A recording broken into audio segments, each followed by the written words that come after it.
আমার বন্ধুগণ, ইসলাম কাকে বলা হয়, আদর্শ কাকে বলা হয়, নবীজির কাছ থেকে শিখতে হবে। জোরে বলেন ঠিক কিনা? ক্ষমতায় আসলাম আর ইচ্ছা মতো সাদাবাজি শুরু করলাম, ক্ষমতা না আসার আগে মানুষের গালে চড় মারা শুরু করলাম, যাকে তাকে আঘাত করলাম, এর নাম মুসলমানিত্ব নাম, এর নাম ঈমান নয়, এর নাম ইসলাম হতে পারে না। জোরে বলেন ঠিক কিনা? আমার বন্ধুগণ, উসমান ইবনে আবু তালহা আমার নবীর সাথে সাক্ষাৎ করার আগে ভয়ে ভয়ে কাবা বাইতুল্লাহ ছাদে লুকিয়ে আছে। তার কারণ উসমান ইবনে আবু তালহা জানে এ কত বড় অপরাধী, কত বড় অপরাধ করেছে। জোরে বলেন ঠিক কিনা? আমার বন্ধুগণ, অপরাধ যারা করে এই অপরাধীদের মনে অপরাধটা সব সময় ধাক্কা মারে, গুতাগুতি করে। জোরে বলেন ঠিক কিনা? আমার ভাইরা, আমার ছোট্ট একটা গল্প মনে পড়ে গেল, ভাই বলবো? আচ্ছা, এই এলাকায় যে কুল হয়, আমাদের যশোরের ভাষায় বলে কুল, আপনাদের দিকে কি বলে? তাই বলে? বাবা খাপে খাপ বাপে বাপ, মানে মিলে গেছে। আমার বন্ধুগণ, আপনারা জানেন যে আগে জারি গান হতো গ্রাম অঞ্চলে, হতো না বাবা? সেই জারি গানগুলো কিন্তু অনেক শিক্ষামূলক কথা ছিল। হাসান হুসাইনের কথা হতো, মা ফাতেমার জীবনী বলা হতো। আর যেই কিনা এই জারি গানটা বেশ্যা নারী মমতাজের কাছে দেওয়া হলো, ওরে বাবা ফাট্টা যায়, বুকটা ফাট্টা যায়, বন্ধু যখন বউ লইয়া আমার বাড়ি শুনে দিয়া। কথা বলে না, কথা বলে না। আমার বন্ধুগণ, স্বৈরাচারের দোসররা সংসদ ভবনকে গানের আড্ডা তৈরি করেছিল। জোরে বলেন ঠিক কিনা?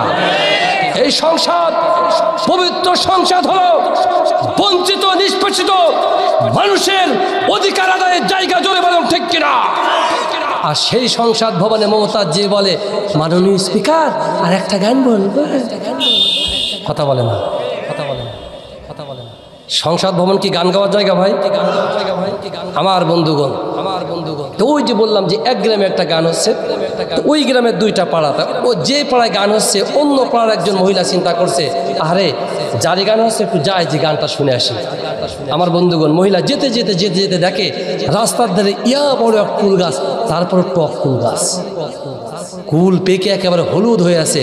আমার বন্ধুগণ, কোনো মহিলা যদি দেখে টক কুল গাছে কুল পেকে হলুদ হয়ে আছে, ভাই ও মহিলার মনে কেমন হয়? কেমন হয়? শুধু খায় না চাচা, টপাস টপাস করে পড়তে থাকে। জোরে বলেন ঠিক কিনা? মহিলা আশেপাশে দেখে কোথাও একটা কুলও নাই। মহিলা মনে মনে ভাবে, আরে যদি একটা কুল পেতাম অন্তত খেয়ে মনে স্বাদ মিটিয়ে গান শুনতে যেতাম। হঠাৎ করে দেখে টপাস করে একটা কুল পড়েছে। আমার বন্ধুগণ, ওই কুল পড়বে না পড়বে একেবারে পায়খানার উপরে। মহিলা বলছে কুল পড়লো, তাও পায়খানার উপরে, এদিক ওদিক তাকায় কেউ নাই। কুলটা তুলে কাপড়ে মুছে জাবদ রকম ঝেড়ে দিয়েছে। কুল খেয়ে মহিলা যখন গান শুনতে গেছে, ওই যে জারি গানের যে শায়ের যে শিল্পী, ওই শিল্পীর গানের শেষ লাইন হলো, বলবো রে তোর কুলের কথা। এখন শিল্পী গান গাইতে গাইতে গান গাওয়া শুরু করেছে। ওই গানের শেষ লাইন যেখানে, মহিলা যেখানে দাঁড়িয়ে আছে ওই দিকে শিল্পী হাত পুছিয়ে বলে, বলবো রে তোর কুলের কথা। যেই বলেছে মহিলা বলছে, সর্বনাশ, আমি যে পায়খানা থেকে কুল তুলে খেলাম, এবারে জানে কি করে? মহিলার কাছে যা টাকা ছিল, টাকা দুই ভাগ করে এক ভাগ শিল্পীকে দিয়ে বলছে, বাপ আর বলার দরকার নেই, তুই যা। শিল্পী মনে মনে ভাবছে, জীবনে কোনোদিন আমি গান গিয়ে টাকা আয় করতে পারিনি, গান গিয়ে টাকা উপহার দিইনি, জীবনের ফার্স্ট টাইম আজ প্রথম আমাকে গান গিয়ে টাকা দিচ্ছে। গান শিল্পী এই টাকা উপহার পেয়ে মশান দিয়ে আবার গান ধরেছে। ঠিক ওই মহিলা যেখানে ওখানে এসে আবার গান শেষ হয়েছে। আবার শিল্পী বলছে, বলবো রে তোর কুলের কথা। মহিলা বলছে, একটা কুলি নাই খেয়েছি, এত বারবার বলছে। যা টাকা ছিল বলছে, বাপ আর বলিস নে, যা আর বলিস নে, যা। শিল্পী আবার মশান দিয়ে যেই বলেছে, বলবো রে তোর কুলের কথা, মহিলা পায়ে জুতা খুলে শিল্পীর মায়ের তা কি মার, বলছে, এই বেটা, আমি কুল খেয়েছি পায়খানা থেকে, তোর বাপের কি? আমার বন্ধুগণ, ওই মহিলা যে পায়খানা থেকে কুল তুলে খেয়েছিল, শিল্পী কি জানে? গ্রামের লোক জানে? গ্রামের লোক জানে? আমার ভাইয়েরা, যেই কিনা কুলের কথা শুনেছে, ওই যে মহিলা কুল পায়খানা থেকে কুল খেয়েছিল, কুলের কথা শোনার সাথে সাথে মনের ভেতরে খুচুক মেরে উঠেছে।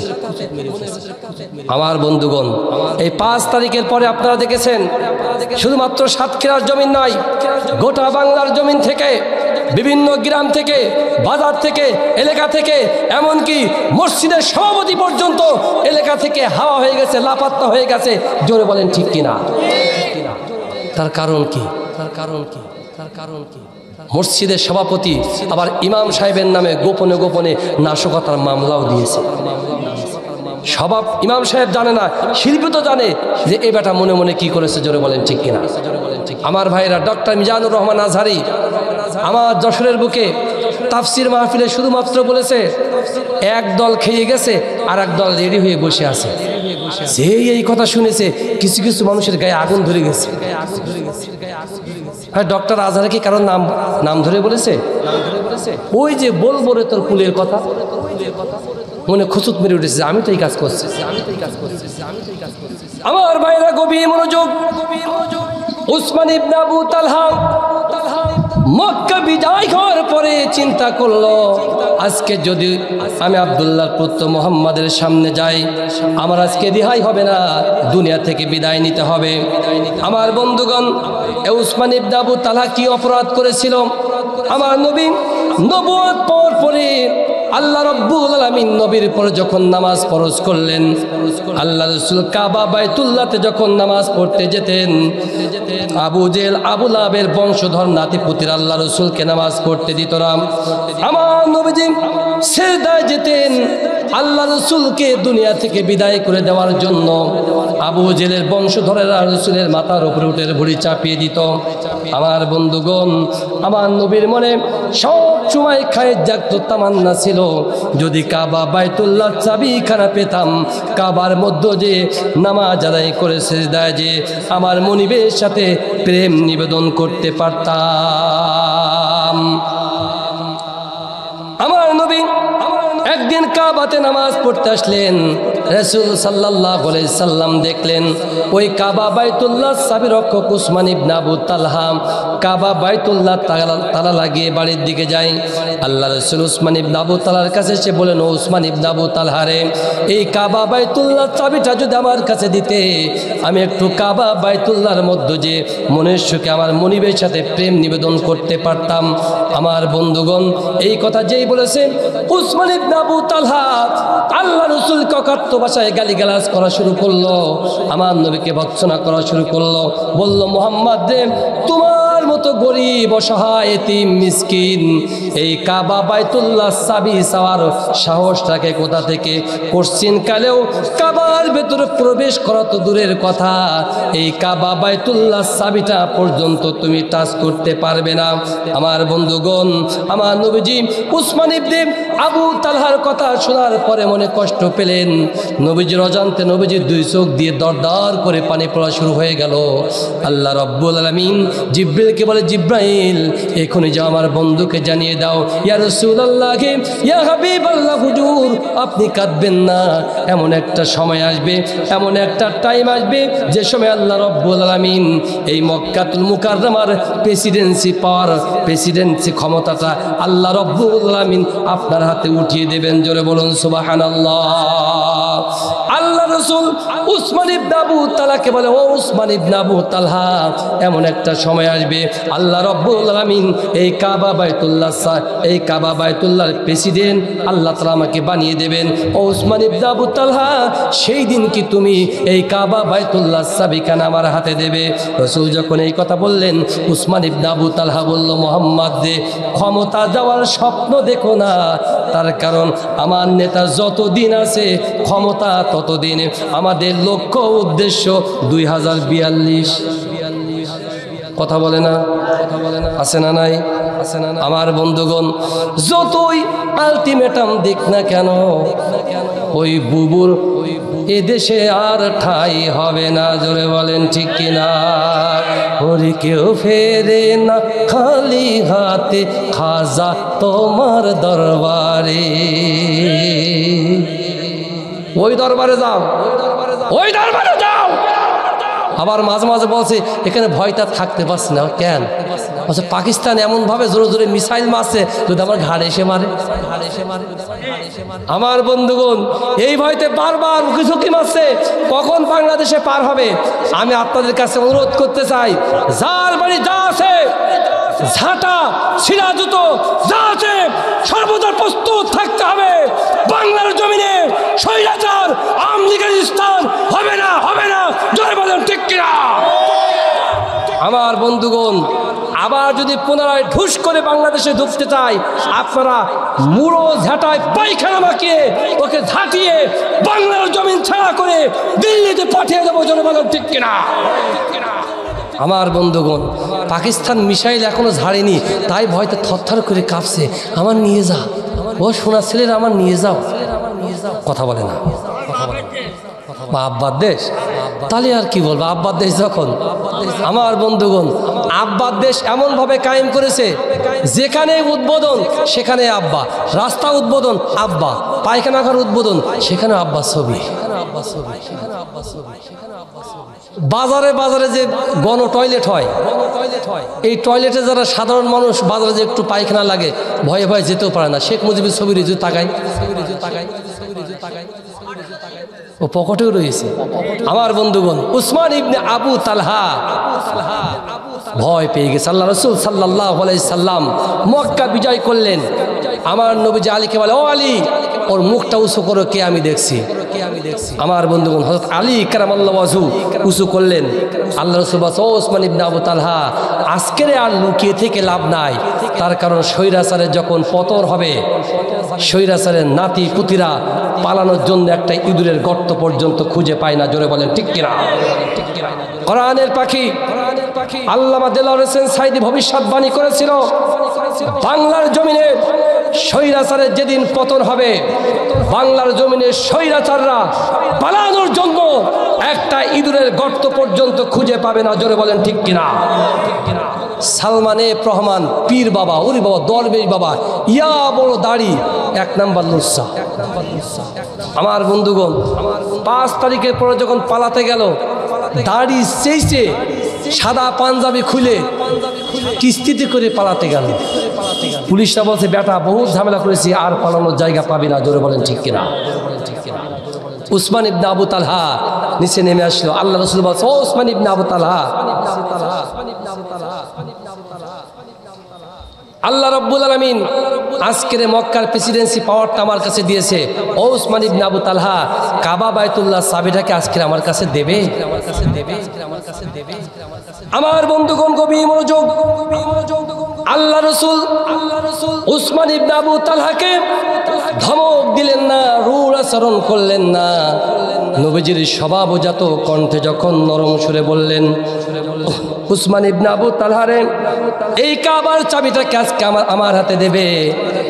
উসমান ইবনে আবু তালহা নবীজির কণ্ঠের আওয়াজ শুনে বুঝতে পারলেন, আরে এই নবী হলো সত্য নবী, এই নবী হলো সঠিক নবী, নবীজির ধর্ম হলো সঠিক ধর্ম। আমার বন্ধুগণ, দীর্ঘ 17 বছর যারা ইসলামী আন্দোলন এবং ইসলামী আন্দোলনের কর্মীদেরকে অত্যাচার করেছে, এই 5 তারিখের পরে তাদের ভুল ভেঙে গেছে। আরে দীর্ঘ 17 বছর ওদের নামে নাশকতার মামলা দিলাম, ঘরে শুতে দেয় নাই, ওদের অত্যাচার করলাম, জুলুম নিপীড়ন করলাম, বাড়ি ছাড়লাম, ঘর ছাড়লাম। আর আজকের আমাদের ক্ষমতা নাই, যাদের 17 বছর অত্যাচার করলাম তারা দেখি একটা দিনের জন্য আমাদের গায়ে নখের আঁচড় পর্যন্ত দেয় নাই। জোরে বলেন ঠিক কিনা?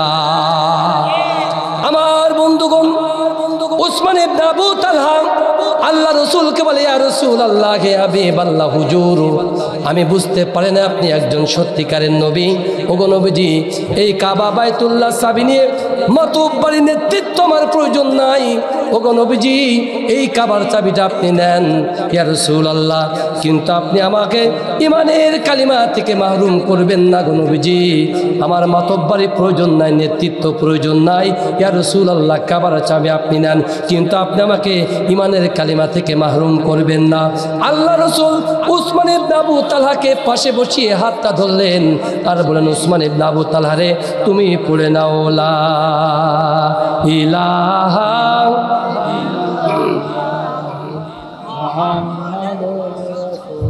আল্লাহ রাসূল কাবার ভেতরে ঢুকলেন, মূর্তিগুলা পরিষ্কার করলেন, নামাজ আদায় করলেন। রাসূলের সাহাবারা বিশ্বনবীর সামনে দাঁড়িয়ে আছে। উসমান ইবনে আবু তালহাও নবীজির সামনে আছে। সব সাহাবীদের চিন্তা যে কাবার চাবি যদি রাসূল আমার কাছে দিতেন, আমার মর্যাদাটা আল্লাহর কাছে অনেক বেশি হয়ে যেত। 5 তারিখের পরে মসজিদের কমিটি যারা ছিল তারা মসজিদের চাবি ফেলতে পায়খানা করে চাবি নিয়ে দৌড় দিয়েছে। মসজিদের ইমাম সাহেব বলছে আল্লাহরে পায়খানা করে যাবো, সে সুযোগও নেই। চাবি যে রেখে যাবে এই সুযোগ নাই। আমার বন্ধুগণ, কাবা বাইতুল্লাহ চাবি আর রাসূল সাল্লাল্লাহু আলাইহি সাল্লাম কার কাছে দেবে? সব সাহাবীদের চিন্তা, রাসূল যদি কাবার চাবিটা আমার কাছে দিতেন আমার অত্যন্ত নিজেকে সৌভাগ্যবান মনে করতাম। আল্লাহ রাসূল কাবার চাবি নিয়ে দাঁড়িয়ে আছে, কার কাছে দেবে? আমার বন্ধুগণ, উসমান ইবনে আবু তালহা দুই চোখের পানি ছেড়ে বলেন রব্বুল আলামিন, আগে যদি বুঝতে পারতাম Islam is the complete code of life, ইসলাম হলো মানবতার ধর্ম। আমার বন্ধুগণ, একটু জোর কণ্ঠ আওয়াজ দিয়ে বলেন তো দেখি, আল্লাহ রব্বুল আলামিন এই কোরআনের মাধ্যমে যে জীবন বিধান দিলেন, যে ধর্ম দিলেন, এই জীবনটা কিসের ধর্ম? মানবতার ধর্ম। অথচ আমার বাংলার জমিনে শুধুমাত্র কুরআনুল কারীমের হক কথা বলার কারণে কোরআনের পাকে আল্লামা দেলাওয়ার হোসেন সাঈদী, মুজাহিদ নিজামী এই সমস্ত ইসলামিক স্কলারদেরকে মানবতা বিরোধী অপরাধের দায়ে দুনিয়ার জমিন থেকে নেককারজনকভাবে তাদেরকে হত্যা করা হয়েছে। জোরে বলেন ঠিক কিনা? আমার বন্ধুগণ, উসমান ইবনে আবু তালহা বলে ইয়া রাসূলুল্লাহ, আগে যদি জানতাম ইসলাম একটা মানবতার ধর্ম, ওগো নবীজি আগেই কালিমা পড়তাম। মনে মনে বলে আল্লাহ রে, আগে যদি কালিমা গ্রহণ করতাম, আল্লাহ রাসূল সাল্লাল্লাহু আলাইহি সাল্লাম এই কাবা বাইতুল্লাহর চাবিখানা আমি উসমান ইবনে আবু তালহা আমার কাছে দিয়ে দিতেন। আমার নবীজি দাঁড়িয়ে আছে, আলী চিন্তা করে এই কাবার চাবি রাসূল বুঝে আমার কাছে দেবে। আল্লাহ রব্বুল আলামিন কোরআনুল কারীমের আয়াত নাজিল করে বলেন, ইয়া রাসূলুল্লাহ, এই কাবার চাবি যার তার কাছে দেওয়া যাবে না। আল্লাহ বললেন, ইন্নাল্লাহা ইয়ামুরুকুম আন তুআদ্দুল আমানাতি ইলা আহলিহা। আল্লাহ বললেন, নবী এই কাবার চাবি যার তার কাছে দেওয়া যাবে না। আমানত আপনি যেখান থেকে নিয়েছিলেন এই কাবার চাবি, আমানতটা আবার উসমান ইবনে আবু তালহার কাছে ফেরত দেওয়া লাগবে। আমানতের খেয়ানত না করে আমানতটা সহি জায়গায় পৌঁছে দেওয়া লাগবে। এই আদেশ যিনি দিয়েছেন তিনি কে? আমার বন্ধুগণ, আল্লাহ বললেন, ইন্নাল্লাহা ইয়ামুরুকুম আন তুআদ্দুল আমানাতি ইলা আহলিহা। আল্লাহ বলছে তোমাদের কাছে যে আমানতগুলো আছে, এই আমানতগুলোর খেয়ানত না করে আমানতটা সঠিক জায়গায় দেওয়া লাগবে। এই ফতোয়া যিনি দিয়েছেন তিনি কে? এখন অনেকে বলছে, হুজুর এই অশ্বিনে আমাদের কি লাভ, আমাদের কি শিক্ষা? আমার বন্ধুগণ, কবি মনোযোগ দিবেন। আল্লাহ রাসূল বলেছেন, কুল্লুকুম রাইন ওয়া কুল্লুকুম মাসউলুন আন রাইয়াতিহি। বিশ্বনবী বললেন, তোমরা প্রত্যেকেই এক একজন দায়িত্বশীল, আর কিয়ামতের কঠিন ময়দানে প্রত্যেকটা দায়িত্বশীলকে তার দায়িত্ব সম্পর্কে প্রশ্ন করা হবে। প্রশ্নের জবাব না দেওয়া পর্যন্ত একটা মানুষ আল্লাহর সামনে থেকে এক কদম সামনে যেতে পারবে না। আমার বন্ধুগণ, আল্লাহ আপনার দুইটা হাত দিয়েছেন, দুইটা চোখ দিয়েছেন, শ্রবণ শক্তি দিয়েছেন, পাও দিয়েছেন, মেধা শক্তি দিয়েছে। আমার বন্ধুগণ, এইগুলো আল্লাহ রব্বুল আলামিন এমনি এমনি দেয় নাই। এই সব কিছু আল্লাহ রব্বুল আলামিন আপনার কাছে আমানত স্বরূপ রেখেছেন। জোরে বলেন ঠিক কিনা? আমার বন্ধুগণ, আল্লাহ আপনার কণ্ঠ দিয়েছেন, আপনার কণ্ঠ দিয়েছে, জবান শক্তি দিয়েছে। আপনারা দেখবেন এই বাজার ঘাটে অনেক মানুষ ঘোরাঘুরি করে, যারা মায়ের গর্ভ থেকে বোবা হয়ে বাক প্রতিবন্ধী হয়ে এই দুনিয়াতে আগমন করেছে। জোরে বলেন ঠিক কিনা? অনেক অনেক মানুষ আছে, অনেক পাগল আছে, দেখবেন সুন্দর চেহারা কিন্তু একেবারে উলঙ্গ। আল্লাহ রব্বুল আলামিন তার ব্রেন শক্তি দেয় নাই, আল্লাহ তার জেহেন শক্তি দেয় না, সে হলো পাগল। আমার বন্ধুগণ, অনেক মানুষ দেখবেন বাজারে ভিক্ষা করে, দুইটা চোখই অন্ধ, মায়ের গর্ভ থেকে অন্ধ অবস্থায় আল্লাহ রাব্বুল আলামিন এই দুনিয়াতে পাঠিয়েছে। আপনাদের কাছে আমার প্রশ্ন হলো, আল্লাহ রাব্বুল আলামিন যাকে পাগল বানিয়েছেন, যার ব্রেন শক্তি দেন নাই, যার চোখের জ্যোতি দেন নাই, তার সাথে কি আল্লাহর কোনো রকম শত্রুতা আছে নাকি? আমার ভাইরা, আল্লাহ আপনার দুইটা হাত দিয়েছে, আল্লাহ আপনাকে বাক প্রতিবন্ধী না করে আপনার জবান দিয়েছে, আল্লাহ আপনার শ্রবণ শক্তি দিয়েছে, কান দিয়েছে। এই সব কিছু কিয়ামতের কঠিন ময়দানে এই সমস্ত নিয়ামত সম্পর্কে কিয়ামতের কঠিন ময়দানে পায়ে টু পায়ে জবাবদিহি করতে হবে। আমার বন্ধুগণ, আল্লাহ আপনার জবান দিয়েছে, এই জবান কোরআনের পক্ষে, ইসলামের পক্ষে, আল্লাহর পক্ষে না বলে আপনি যদি ইসলামী আন্দোলন, কোরআন এবং আল্লাহর আইনের বিরুদ্ধে কথা বলেন, কিয়ামতের কঠিন ময়দানে আপনাকে জাহান্নামে যেতে হবে। জোরে বলেন ঠিক কিনা? আমার ভাইরা, ভোট যখন আসে আপনারা দেখবেন গাছে গাছে কারেন্টের খুঁটিতে এক শ্রেণীর মানুষ গলায় দড়ি বেঁধে হাত উঁচু করে বলে, ভাই আমি আপনাদের খেদমত করতে চাই, আপনাদের মূল্যবান ভোট আমাকে দিবেন, আমি একটু আপনাদের খেদমত করতে চাই। সাতক্ষীরায় নেয়, অন্য জায়গায় আছে আমি জানি। আমার বন্ধুগণ, মেম্বার হয়, চেয়ারম্যান হয়, এমপি হয়, যে মেম্বার সাহেব দেখা যায় ভ্যান চালিয়ে লোকের বাড়ি ভোট চেয়ে বেরিয়েছে, যেই কিনা মেম্বার হয়েছে, ওয়ার্ড কাউন্সিলর হয়েছে, দেখা যায় এক সপ্তাহ পরে তার ভ্যান আর নাই, তার পরদিন FZ ভার্সন 3। এই এলাকায় না আমি জানি, আমাদের এলাকায় আছে, ও সব জায়গায় আছে। আমার বন্ধুগণ, ক্ষমতা দেওয়ার মালিক কে? আরো জোরে কে? আরো জোরে কে? পতিত স্বৈরাচার শেখ হাসিনার ছেলে জয় বলেছিল, গোটা পৃথিবীর জমিনে বিভিন্ন ধরনের কু হয়, সেনাবাহিনীর কু হয়, র্যাবের হয়, বিডিআরের হয়, বিভিন্ন বাহিনীর কু হয়। তারা কু করে সরকার পতন করে দেয়, কিন্তু আমরা এমনভাবে প্রত্যেকটা স্তরে এমনভাবে সাজিয়ে ফেলেছি, আমাদের পতনের কোনো রকম লাইন নাই। পতন যিনি দিয়েছেন তিনি কে? আরো জোরে কে? আমার বন্ধুগণ, আমার ভাইরা, তাহলে আমানতের খেয়ানত করা যাবে না, এই ফতোয়া যিনি দিয়েছেন তিনি কে? আমার বন্ধুগণ, আল্লাহ রাসূল সাল্লাল্লাহু আলাইহি সাল্লাম উসমান ইবনে আবু তালহার কাছে ওই যে কাবা বাইতুল্লাহ চাবি উঠিয়ে দিলেন। আল্লাহ রাসূল বলে, ও উসমান ইবনে আবু তালহা, এই আমানতের জন্য খেয়ানত না হয়। আমার বন্ধুগণ, ১৫০০ বছর পূর্বে আল্লাহ রাসূল কাবার চাবিটা উঠিয়ে দিয়েছিলেন, আজও পর্যন্ত ওই কাবা বাইতুল্লাহ চাবি উসমান ইবনে আবু তালহার বংশধরদের কাছে সুরক্ষিত আছে। জোরে বলুন সুবহানাল্লাহ।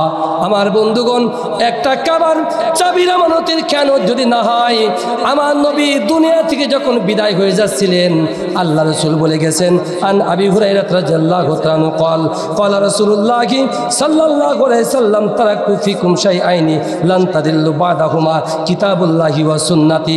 আল্লাহ রাসূল বললেন, শোনো, আমি দুনিয়া থেকে বিদায় হয়ে যাচ্ছি, কিন্তু তোমাদের কাছে দুইটা আমানত থেকে গেলাম, একটা হলো কিতাবুল্লাহ, আল্লাহর কিতাব, আর 2 নাম্বার হলো সুন্নাতে আমার রাসূল। এই দুইটা আমানত যদি তোমরা আঁকড়ে ধরে রাখতে পারো, আল্লাহ রাসূল বললেন, লান তাদিল্লু বাদাহুমা, তোমরা কোনোদিন পথভ্রষ্ট হবে না। আমার বন্ধুগণ, রাসূল বললেন, আমার আপনার কাছে 1 নাম্বার জামানত, সেই আমানতের নাম হলো আল্লাহর কোরআন। জোরে বলেন ঠিক কিনা? আমার বন্ধুগণ, এই আমানতের খেয়ানত যারা করবে, আল্লাহ রাব্বুল আলামিন কোরআন দ্বারা জানিয়ে দিয়ে বললেন, ওয়ামান আ'রাদা আন যিকরি ফাইন্না লাহু মাঈশাতান দনকা ওয়া নাহশুরুহু ইয়াওমাল কিয়ামাতি আ'মা। আল্লাহ বললেন, কোরআন নামক আমানতের খেয়ানত যারা করবে, এই দুনিয়া তাদের জন্য সংকীর্ণ হয়ে যাবে, আর কিয়ামতের কঠিন ময়দানে আল্লাহ রাব্বুল আলামিন তোমাদেরকে অন্ধ অবস্থায় উত্তোলন করবে। আমার বন্ধুগণ, এখন আসুন, এই কোরআন নামক আমানত যদি আপনি রক্ষা করতে চান, আপনার কি করতে হবে? আল্লাহ তাআলা বললেন, নবীজি, এই কোরআন নামক আমানত যদি আপনি রক্ষা করতে চান, আল্লাহ বললেন, ইয়া আইয়ুহার রাসূলু বাল্লিগ মা জিলা ইলাইকা মির রাব্বিক। আল্লাহ বললেন নবী, এই কোরআন নামক আমানত যদি আপনি রক্ষা করতে চান, এই কোরআনের দাওয়াতি কাজটা প্রত্যেকটা মানুষের দ্বারে দ্বারে পৌঁছানো লাগবে। এই পৌঁছানোর আদেশ যিনি দিয়েছেন তিনি কে? আমার বন্ধুগণ, আল্লাহ রসুল যখন কোরআন নামক আমানতে দাওয়াতি কাজ করা শুরু করলেন, আল্লাহ বললেন নবী, দাওয়াতি কাজ করার যে আপনি যে দাওয়াতি কাজ করা শুরু করেছেন, এই দাওয়াতি কাজের মূল মাকসাদ, মূল চাওয়া পাওয়া হলো আন আকিমুদ্দিনা ওয়ালা তাতাফাররাকু ফি কাবুরা আলাল মুশরিকিন। আল্লাহ বললেন নবী, এই কুরআনুল কারীমের দাওয়াতি কাজ আপনি করা শুরু করেছেন, এই কুরআনুল কারীমের দাওয়াতি কাজের মূল লক্ষ্য, উদ্দেশ্য, মূল মাকসাদ হলো আন আকিমুদ্দিন, এই জমিন যার হুকুম চলবে সেই আল্লাহর। জোরে বলেন ঠিক কিনা? আমার ভাইরা, এখন আমার প্রশ্ন হলো, আল্লাহ রসুলের আমলে মুসলমানের সংখ্যা কম ছিল, হিন্দু, ইহুদি, বৌদ্ধ, খ্রিস্টান বেশি ছিল। আমার বাংলাদেশে মুসলমান কম না বেশি?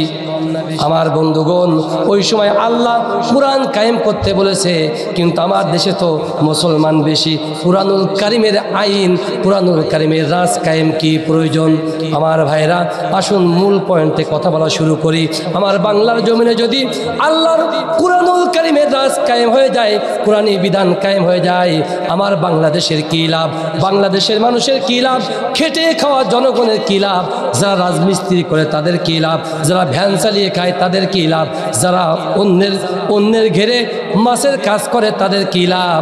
এই সম্পর্কে আমাদের জানা প্রয়োজন আছে না নাই? আমার বন্ধুগণ, আমার বাংলার জমিনে যদি কোরআনওয়ালা মানুষরা রাষ্ট্র ক্ষমতায় যায়, বা কোরআন যদি রাষ্ট্র ক্ষমতায় যায়, আমার বাংলার জমিনের এক নাম্বার বৈশিষ্ট্য হবে, এই বাংলার জমিনের সংবিধান হবে আল্লাহ রব্বুল আলামিনের 30 পারা কোরআন। এখন অনেকে বলবে, হুজুর 1971 থেকে আজ পর্যন্ত আমার বাংলাদেশে ডক্টর কামালের লেখা যে সংবিধান আছে, এই সংবিধান দিয়ে আমরা দেশ চালাচ্ছি, আবার কোরআন সংবিধান কি প্রয়োজন? আমার ভাইরা গভীর মনোযোগ, মানব রচিত আইন ও কানুন দিয়ে জনগণের সুখ এবং শান্তি স্থিতি কখনো কায়েম করা সম্ভব নয়। আমার বন্ধুগণ, বাংলার জমিনে আল্লাহর কোরআন যদি সংবিধান হয়, সংবিধান হওয়ার পরে যে ব্যক্তি, যে দল, যে গোষ্ঠী রাষ্ট্র ক্ষমতায় যাক, আমাদের কোনো সমস্যা নাই।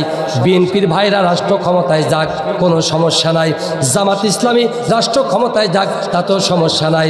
চরমনার হুজুররা রাষ্ট্র ক্ষমতায় যাক, তাতেও সমস্যা নাই। তার কারণ কোরআন যখন সংবিধান হয়ে যাবে, এই বাংলার জমিনের আইন এবং কানুন চলবে আল্লাহ রব্বুল আলামিনের কোরআনের আঙ্গিকে। জোরে বলেন ঠিক কিনা? যখন কোরআন সংবিধান হয়ে যাবে, রাষ্ট্র ক্ষমতায় যাওয়ার পরে জনগণের সম্পদ যারা মেরে খাবে তাদের কি শাস্তি হবে আল্লাহ কোরআনুল কারীম দ্বারা জানিয়ে দিয়েছেন। আমার বন্ধুরা, এই যে আপনাদের মেন রোড দেখছেন, এই রোড আমার মনে হয় বেশি দিন আগে তৈরি হয় নাই। রোড তৈরি হওয়ার 1 থেকে 2 বছর পরে দেখা যায় রোডের পিচগুলো উঠা যায়। জোরে বলেন ঠিক কিনা? আমার বন্ধুগণ, কোরআন যদি আমার বাংলাদেশের সংবিধান হয়, এই রোডটা কনস্ট্রাকশন হওয়ার পরে রোডের এক মাথায় লেখা হবে সাতক্ষীরা থেকে এই পারুলিয়া পর্যন্ত যে রোডটা তৈরি হলো, এই রোডের ডিউ থাকবে গুনে গুনে অন্তত 50 বা 70 বছর। আমার বন্ধুগণ, 70 বছর পার হওয়ার 1 বছর পূর্বে যদি এই রাস্তাটা খারাপ হয়ে যায়, আর কোরআন যদি বাংলার জমিনের সংবিধান হয়, এই রাস্তার কনস্ট্রাকশনের দায়িত্ব যে কন্ট্রাক্টর দায়িত্ব গ্রহণ করেছিল, এই পারুলিয়া এলাকার সব মানুষগুলোকে ডাকা হবে আর বলা হবে, যাও ঝাড় থেকে বড় একটা একোয়ালা বাস কুঞ্চি শুদ্ধ নিয়ে আসো। আমার বন্ধুগণ, ওই কন্ট্রাক্টরকে ওই বাসের মাথায় উঠানো হবে, 2 হাতে 2টা দড়ি, 2 পায়ে 2টা দড়ি দিয়ে এই পারুলিয়ার মানুষকে বলা হবে, ওই কন্ট্রাক্টরকে এত জোরে টান দাও যাতে কুঞ্চি শুদ্ধা চিত্তে চিত্তে যায়। জোরে বলেন ঠিক কিনা? আমার বন্ধুগণ, প্রকাশ্যে যখন জনগণের সম্পদ মেরে খাওয়া কন্ট্রাক্টরের শাস্তি নিশ্চিত করা হবে, আল্লাহর কসম করে বললাম, কন্ট্রাক্টর রাস্তার কাজে আর ফাঁকি দেওয়ার সাহস পাবে না, জোরে বলেন ঠিক কিনা। আমার ভাইরা, আমার দেশে কোরআন সংবিধান কেন প্রয়োজন? আল্লাহ রাব্বুল আলামিন কোরআন দ্বারা জানিয়ে দিয়ে বলেছেন, ওয়ামান লাম ইয়াহকুম বিমা আনজালাল্লাহু ফাউলাইকা হুমুল কাফিরুন। আল্লাহ বললেন, শোনো, এই কোরআনকে যারা সংবিধান হিসেবে গ্রহণ করবে না, ফাউলাইকা হুমুল কাফিরুন, ওরা সব করা হলো কাফের, কেউ মুসলমান না। আমার বন্ধুগণ, এখন বলেন তো দেখি, যারা কোরআনকে সংবিধান হিসেবে গ্রহণ করবে না, ওরা মুসলমান না কাফের? আরো জোরে, এই ফতোয়া যিনি দিয়েছেন তিনি কে? আমার বন্ধুগণ, আমার ভাইরা, আমার বাংলার জমিনে আল্লাহর কোরআন যদি সংবিধান হয়, অথবা কোরআন মানুষটা যদি রাষ্ট্র ক্ষমতায় যায়, 2 নাম্বার যে বৈশিষ্ট্য হবে, আমার বন্ধুগণ, প্রত্যেক এলাকায় যে মাহফিলগুলো অ্যারেঞ্জ করা হয়, মাহফিল কমিটি বলে, হুজুর আপনি ওয়াজ করার সময় অন্তত 2টা বিষয়ের একটু দেখবেন। 1 নাম্বার হলো সুদ এবং 2 নাম্বার হলো নামাজ। আমরা বলি, ভাই তার কারণ কি? বলে, হুজুর এলাকার মানুষ সুদ একেবারে সয়লাভ হয়ে গেছে। আমার বন্ধুগণ, আর 2 নাম্বার বলে, হুজুর এলাকার যুবক তো দূরের কথা, মুরব্বীরা পর্যন্ত নামাজ পড়ে না। জোরে বলেন ঠিক কিনা। আমার ভাইরা, আল্লাহর কোরআন যদি রাষ্ট্র ক্ষমতা দখল করে, অথবা কোরআন মানুষটা যদি সংসদ ভবনে যায়, আল্লাহ রাব্বুল আলামিন কোরআন দ্বারা জানিয়ে দিয়ে বলেছেন, ওয়ালাউ আন্না আহলাল কুরা আমানু। আল্লাহ তাআলা বললেন, শোনো, আল্লাযীনা ইম্মাক্কান্নাহুম ফিল আরদি আকামুস সালাহ।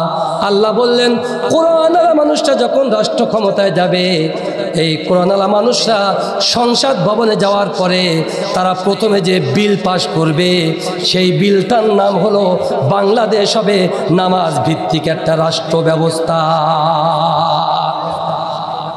রাষ্ট্রপতি এবং প্রধানমন্ত্রীর মাধ্যমে ইসলাম যখন ক্ষমতায় যাবে, কোরআন যখন সংবিধান হয়ে যাবে, রাষ্ট্রপতি এবং প্রধানমন্ত্রীর যৌথ বিবৃতিতে যদি জোহরের আগে যদি বিবৃতি দেওয়া হয়, বলা হবে আজ থেকে বাংলাদেশে যাদের পরে নামাজ ফরজ হয়ে গেছে, ওই সমস্ত মানুষদের জন্য আজ থেকে জোহরের নামাজ থেকে নামাজটা বাধ্যতামূলক করে দেওয়া হলো। আমার বন্ধুগণ, এই ঘোষণা যেই টিভি চ্যানেল এবং ইউটিউব ফেসবুকের মাধ্যমে ঘোষণা হয়ে যাবে, র্যাব, পুলিশ, আর্মি, সেনাবাহিনী, বিজিবি একযোগে সবাই বের হয়ে যাবে। আমার বন্ধুগণ, যখন রাস্তায় রাস্তায় বাজারে বাজারে আসবে, জোহরের আজান হয়ে যায়, দেখবেন অনেক চায়ের দোকান আছে, ওই চায়ের দোকানে ফজরের নামাজ থেকে টিভি চালানো শুরু হয়, জোহরের আজান হয়ে যায়, তারপরও টিভি বন্ধ হয় না। এই রকম দোকান এলাকায় নাই, আমাদের এলাকায় আছে, আমি জানি এলাকায় আছে। আমার ভাইরা, ইসলামী প্রজাতন্ত্র বাংলাদেশের পক্ষ থেকে নামাজ বাধ্যতামূলক হয়ে গেছে, জোহরের আজান হয়ে গেছে। আজান যখন হয়, অনেক দোকানদার দেখবেন টিভি বন্ধ করে না, টিভির ভলিউমটা একটু আসতে দেয়। আর কিছু কিছু এলাকায় কিছু কিছু কাওয়া মার্কা মুরব্বী আছে, যখন টিভির ভলিউমটা আসতে দেয়, বলে, খোকা টিভির ভলিউমটা আসতে দিলি কেন? সুন্দর গান হচ্ছে, কি গান হচ্ছে শুনতে পাচ্ছি না। কান লাগিয়ে যখন টিভির কাছে যায়, যে দেখে গান হচ্ছে, কহো না প্যার হে, কহো না প্যার। চাচা বলছে, ওরে বাবা, যৌবন যদি ফিরে পেতাম তো পিয়ার দেখিয়ে দিতাম।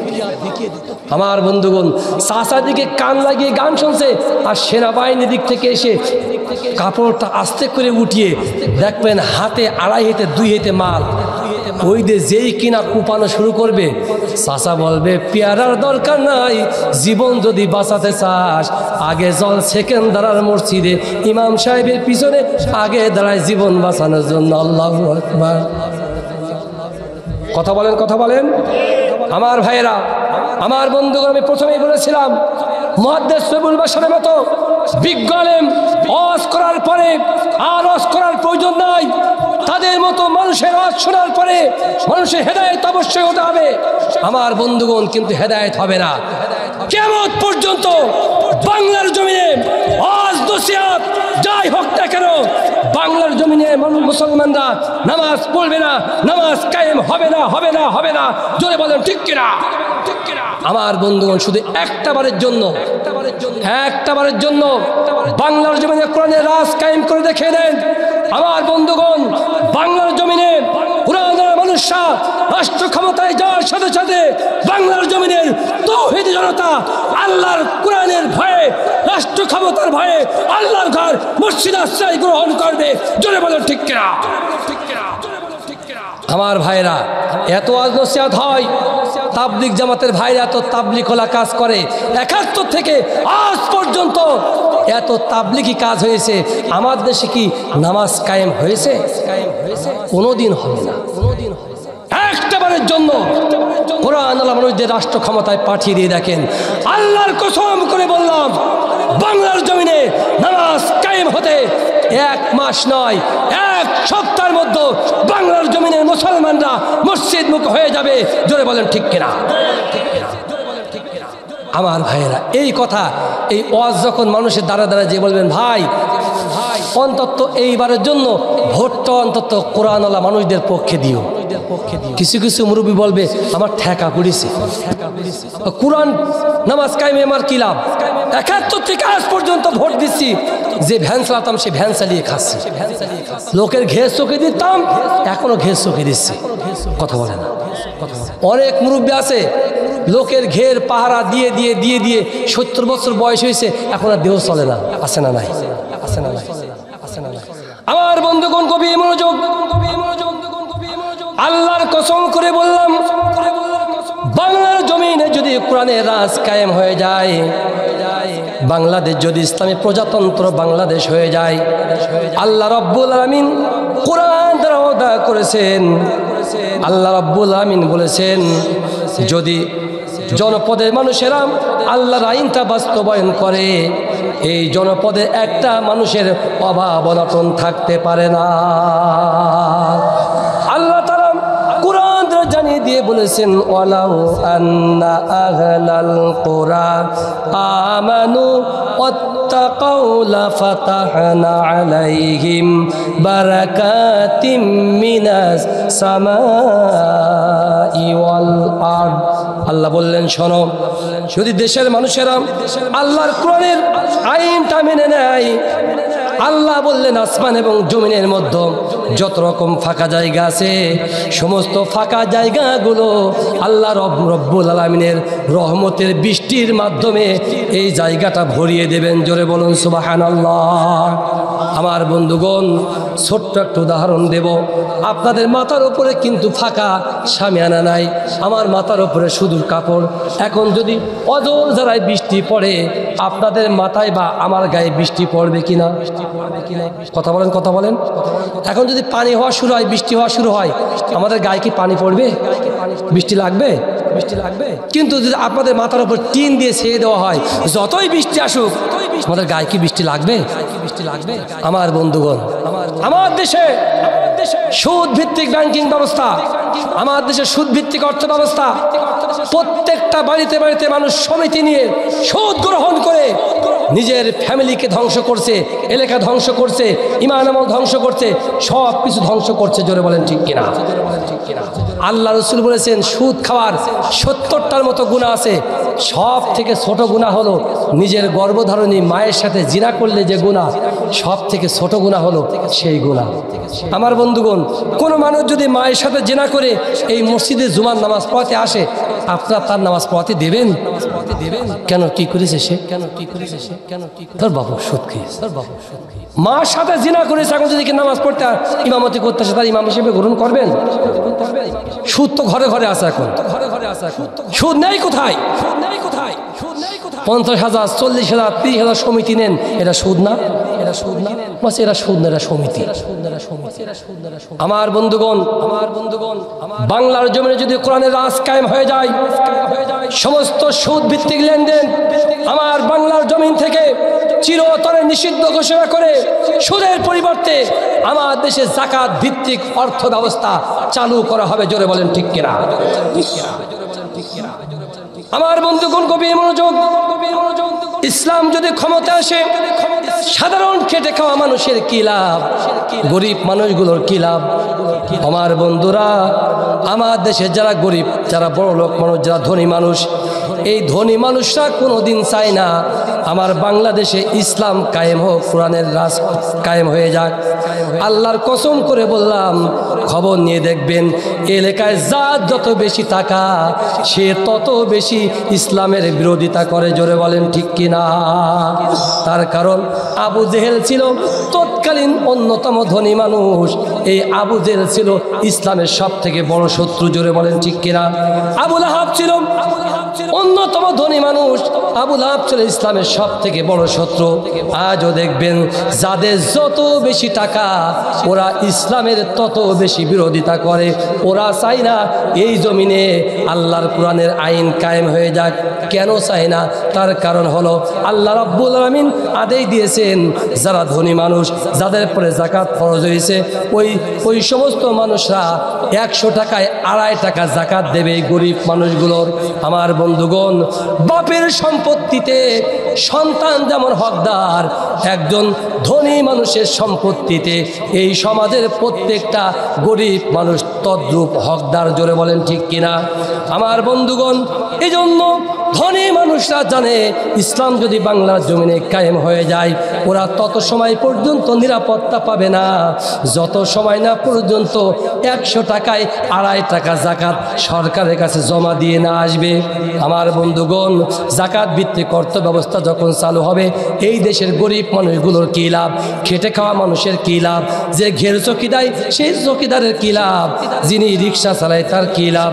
আমার বন্ধুগণ, আমরা ফিরে যাই সাইয়েদুনা ওমর ইবনুল খাত্তাবের জীবনের দিকে।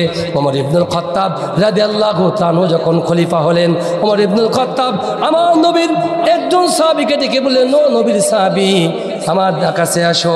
নবীজির সাহাবী, আমার বাইতুল মালে অসংখ্য যাকাতের টাকা জমা হয়ে গেছে। এই যাকাতের টাকাগুলো বস্তায় করে নিয়ে মক্কা মদিনার গলিতে গলিতে যাও আর মানুষের কাছে বলো, যাকাতের টাকা লাগবে কার? অভাব আছে কার? টাকা লাগবে কার? টাকা নাও, যাকাত নাও। আমার বন্ধুগণ, নবীজির ওই সাহাবী প্রত্যেকটা মানুষের বাড়িতে বাড়িতে গেল, দাঁড়ে দাঁড়ে গেল, বাজার ঘাটে গেল, বলল, ও মক্কাবাসীরা, ও মদিনাবাসীরা, অভাব আছে কার? যাকাত লাগবে কার? আমার কাছে যাকাতের অর্থ আছে, অর্থগুলো তোমরা নাও। আমার বন্ধুগণ, 1 দিন 2 দিন 3 দিন নয়, গুনে গুনে 7 দিন পর্যন্ত মক্কার অলিতে গলিতে ঘোরাঘুরি করলো। আমার বন্ধুগণ, ওই সাহাবী আল্লাহর কসম করে বলল, আজকে 7 দিন যাবৎ ঘুরলাম, যাকাত নেওয়ার মতো একটা মানুষও খুঁজে পাওয়া যায় নাই। হযরত ওমর আর একজন সাহাবীকে বলেন, ও নবীর সাহাবী, তুমিও যাকাতের টাকাগুলো নাও, যাকাতের টাকা নিয়ে মানুষের দ্বারে দ্বারে যাও, যাকাত দেওয়ার ব্যবস্থা করো। দ্বিতীয় সাহাবী যাকাতের টাকা নিয়ে মানুষের দ্বারে দ্বারে গেল। আমার বন্ধুগণ, 1 দিন 2 দিন 3 দিন 4 দিন যাবৎ ঘোরাঘুরি করলো, একটা মানুষও যাকাত দেওয়ার মতো মানুষ যখন খুঁজে পেল না, ওই সাহাবী দেখলো একজন মানুষ পাহাড়ের পদদেশে একটা বস্তা নিয়ে শুয়ে আছে, ক্লান্ত পরিশ্রান্ত। দ্বিতীয় সাহাবী প্রথম সাহাবীকে চিনতে পারে নাই।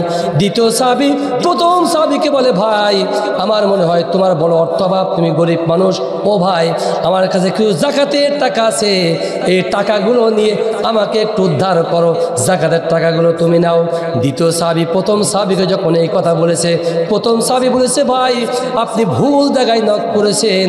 তার কারণ আপনিও যেই কাজের কাজী, আমিও সেই কাজের কাজী। আজকে 7 দিন যাবৎ ঘুরলাম, যাকাত নেওয়ার মতো একটা মানুষও খুঁজে পাওয়া যায় নাই।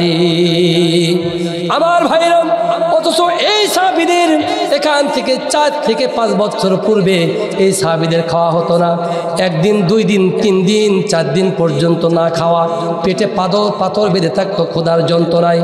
আল্লাহ রসুল ইসলামী প্রজাতন্ত্র কোরআনের রাজ কায়েম করে দিয়ে যখন নবী ইসলামী প্রজাতন্ত্র গঠন করে দিলেন, আবু বকরের যুগ আসলো। আমার বন্ধুগণ, 2.5 বছরের মতো আবু বকর রাষ্ট্র পরিচালনা করলেন।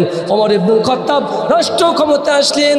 শুধুমাত্র যাকাত ভিত্তিক অর্থ ব্যবস্থা পরিচালনা করার কারণে মক্কা মদিনার জমিনে যাকাত নেওয়ার মতো একটা মানুষও খুঁজে পাওয়া যায় না। আল্লাহু আকবার। আমার বন্ধুগণ, আমার দেশে যদি ইসলাম ক্ষমতা আসে আর যাকাত ভিত্তিক অর্থ ব্যবস্থা যদি চালু হয়, আল্লাহর কসম করে বললাম 10 বছর পরে এই পারুলিয়ার জমিনে যাকাত নেওয়ার মতো একটা মানুষও খুঁজে পাওয়া যাবে না।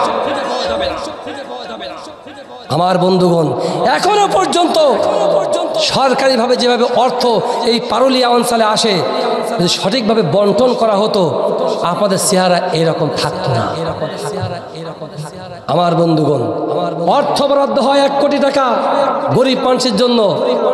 ওখান থেকে প্রাইম মিনিস্টার খায়, ওর ছেলে খায়, ওর মেয়ে খায়, বোন খায়, বোনের ছেলে খায়, বোনের জামাই খায়, ভাইপো খায়, ভাতিজা খায়, এরপরে ধরে মন্ত্রী, মন্ত্রীর পরে এমপি, এমপির পরে মেম্বার, চেয়ারম্যান। যখন গরিব মানুষের কাছে আসে 1 কোটি টাকা হয়ে যায় 1000 টাকা। কথা বলে না, কথা বলে না। ইসলাম যদি রাষ্ট্র ক্ষমতা আসে, জনগণের সম্পদ যে মেরে খাবে, প্রকাশ্যে দিবালোকে জনগণের সামনে ধারালো অস্ত্র দিয়ে এক কোপ করে তাকে শিরচ্ছেদ করা হবে। জোরে বলেন ঠিক কিনা? সুতরাং জনগণের সম্পদ মেরে খাওয়ার মতো বাপের বেটা বাংলার জমিনে আর খুঁজে পাওয়া যাবে না। জোরে বলেন ঠিক কিনা? আমার বন্ধুগণ, ইসলাম রাষ্ট্র ক্ষমতা আসার পরে চাঁদাবাজি বন্ধ হয়ে যাবে। রাষ্ট্র ক্ষমতা আসার পরে মানুষের অভাব থাকবে না। এই রকম একটা রাষ্ট্র ব্যবস্থা আমার দেশে প্রয়োজন আছে না? না, আমার বন্ধুগণ, ইসলাম রাষ্ট্র ক্ষমতা আসার পরে রিক্সা চালক থাকবে, তবে অভাবের তাড়নায় নয়, এজ লাইক এ পেশা, যেটা আমার কর্ম হিসেবে কাজ করবে। রাজমিস্ত্রি থাকবে, অভাবের তাড়নায় নয়। একজন রাজমিস্ত্রি জোনে যাওয়ার পূর্বে 70,000 1 লক্ষ টাকা আগে থেকে লোন নিয়েছে। একটা করে ইট গাঁটে বালি দেয়, আর চিন্তা করা হারে আজকে যদি টাকা যদি ভালোভাবে না নিয়ে যেতে পারি, আগামীকাল সমিতি দিতে পারবো না। আপনারা রাগ করছেন? অবস্থা আমাদের লেখে এরকম হয়, আপনাদের লেখে সব ভালো আমি জানি। আমার বন্ধুগণ, ইসলাম যদি ক্ষমতা আসে, প্রত্যেকটা মিস্ত্রিকে অর্থ বরাদ্দ দেওয়া হবে। কত টাকা লাগবে তোমার? সে রাজমিস্ত্রি বলে, ভাই টাকা আমি কি করবো, আমার অভাব নাকি? আগামী বছর থেকে যাকাত আমি দেবো, আমার বাড়িতে তুমি স্বামী যাকাত দিয়ে দেবো। সুবহানাল্লাহ বলবেন না? এই ওয়াদা যিনি করেছেন তিনি কে? তা আল্লাহর আইন যতদিন বাস্তবায়ন না হবে ততদিন পর্যন্ত এই সমাজটা শুদ্ধির পর্যায়ে আসবে না। জোরে বলেন ঠিক কিনা?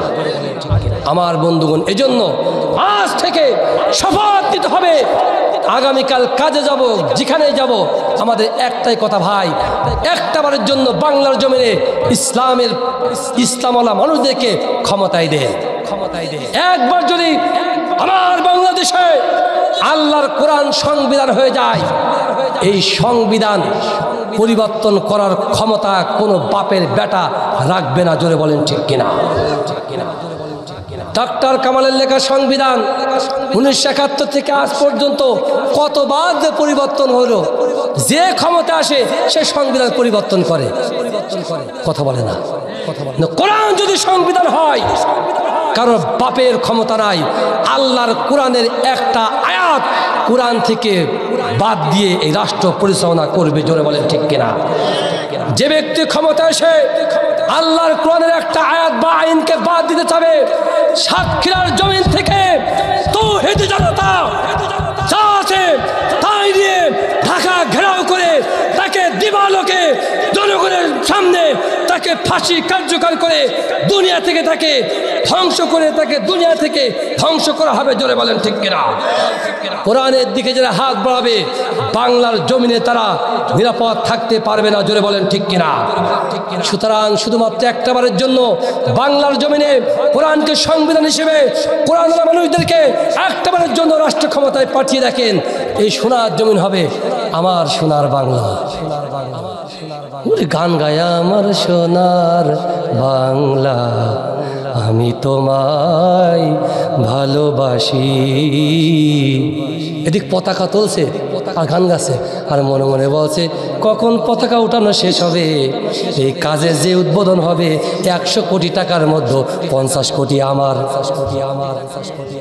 কথা বলে না, সোনার বাংলা বলে গান গাচ্ছে আর পতাকা উঠাচ্ছে আর মনে মনে জিকির করছে আল্লাহ তাড়াতাড়ি গান শেষ হয়ে যাক, এই উদ্বোধন না হলে 50 কোটি তো আমি পাচ্ছি না। আমার বন্ধুগণ, এই হলো আমার দেশের জনগণের অবস্থা। আমার পূর্বে যিনি আপনাদের সামনে ওয়াজ করেছেন মুহাদ্দিস রবিউল বাশার, ওনার কাছে 100 কোটি না, গোটা বাংলাদেশের সম্পদ যদি ওনার কাছে তুলে দেন, আল্লাহর কসম করে বলছি একটা টাকাও উনি বাম হাত দিয়েও উনি ছুঁয়ে দেখবে না। কথা বলে না। এইরকম সোনার মানুষ যদি রাষ্ট্র ক্ষমতা, রাষ্ট্র পরিচালনার দায়িত্ব গ্রহণ করে, আল্লাহর কসম করে বলছি, আল্লাহ বলছে লা ফাতাহনা আলাইহিম বারাকাতিম মিনাস সামাই ওয়াল আরদ, আল্লাহর এই জমিনে এবং আসমানের নিচে যত ফাঁকা জায়গা আছে আল্লাহর রহমতের বৃষ্টি দ্বারা আল্লাহ পরিপূর্ণ করে দেবে। আমার বন্ধুগণ, এই রকম রাষ্ট্র ক্ষমতা, সুন্দর রাষ্ট্র ক্ষমতা চান কারা কারা? 2 হাত তুলে আল্লাহকে দেখান। নারায়ে তাকবীর, নারায়ে তাকবীর। আমার বন্ধুগণ, এই রাষ্ট্র ক্ষমতা যদি আপনারা চান, শুধুমাত্র পুরুষদের অংশগ্রহণ করলে কি হবে? আমার মায়েদেরও মহিলাদেরও এই রাষ্ট্র ক্ষমতা বিনির্মাণের জন্য তাদের ওতপ্রোতভাবে কাজ করতে হবে। আমার মা, আপনাদের খেদমতে গুরুত্বপূর্ণ কথা বলার দরকার, রাত অনেক গভীর হয়ে গেছে। আমার মা, আপনাদের খেদমতে বলতে চাই, আপনারা গুরুত্বপূর্ণভাবে 2টা বিষয় মেনে চলবেন। 1 নম্বর, স্বামীর খেদমত করবেন এবং ইসলামী আন্দোলন করবেন। আমার মা, পর্দা করবেন। তার কারণ পর্দা যে মহিলা করবে না, বেপর্দা বেলাল্লা নারী কখনো জান্নাতে যাবে না। জোরে বলেন ঠিক কিনা? বর্তমান আমার দেশের ইন্টারনিং গভর্নমেন্ট ওনারা বলেছেন যে যারা বেশ্যা নারী, কি নারী, বেশ্যাদেরকে, এই বেশ্যা পতিতা বৃত্তকে একটা পেশা হিসেবে স্বীকৃতি দিতে হবে। রাজমিস্ত্রি ভাইরা যেমন একজনের বাড়িতে সকাল থেকে সন্ধ্যা পর্যন্ত কাজ করে 500 টাকা হাজিরা পায়, ওনারাও হাজিরা নেবে। আমার বন্ধুগণ, আমার ভাইরা, এই জমিন থেকে, সাতক্ষীরার জমিন থেকে স্পষ্ট ভাষায় বলতে চাই, বাংলার জমিনে পতিতা বৃত্তিকে আশ্রয় প্রশ্রয় দেওয়া হবে না, হবে না। জোরে বলেন ঠিক কিনা? আমার মা, আপনাদের পায়ে ধরে বলতে চাই, আপনারা আগামী দিন থেকে ঝাড়ু মিছিল বের করবেন। বাংলার জমিনে পতিতাদের আশ্রয় বাংলার জমিনে হবে না, হবে না, হবে না। জোরে বলেন ঠিক কিনা? যারা বেশ্যা নারী, এরা আন্দোলন করে আমাদের খাওয়া হয় না। বাংলার জমিনে যদি ইসলাম ক্ষমতা আসে, বাংলার জমিনে একটা বেশ্যাও খুঁজে পাওয়া যাবে না। তার কারণ তাদের যখন পুনর্বাসনের জন্য যখন অর্থ বরাদ্দ দেওয়া হবে, হাতে কোরআন তুলে দেওয়া হবে, বোরকা ধরিয়ে দেওয়া হবে, তারা কি আর খারাপ পথে যাবে? ওরা আর বলবে না আমাদের বেশ্যা, এই পেশাকে আমাদের পেশা হিসেবে স্বীকৃতি দাও। এই কাজটা কি ভালো কাজ? কথা বলে না।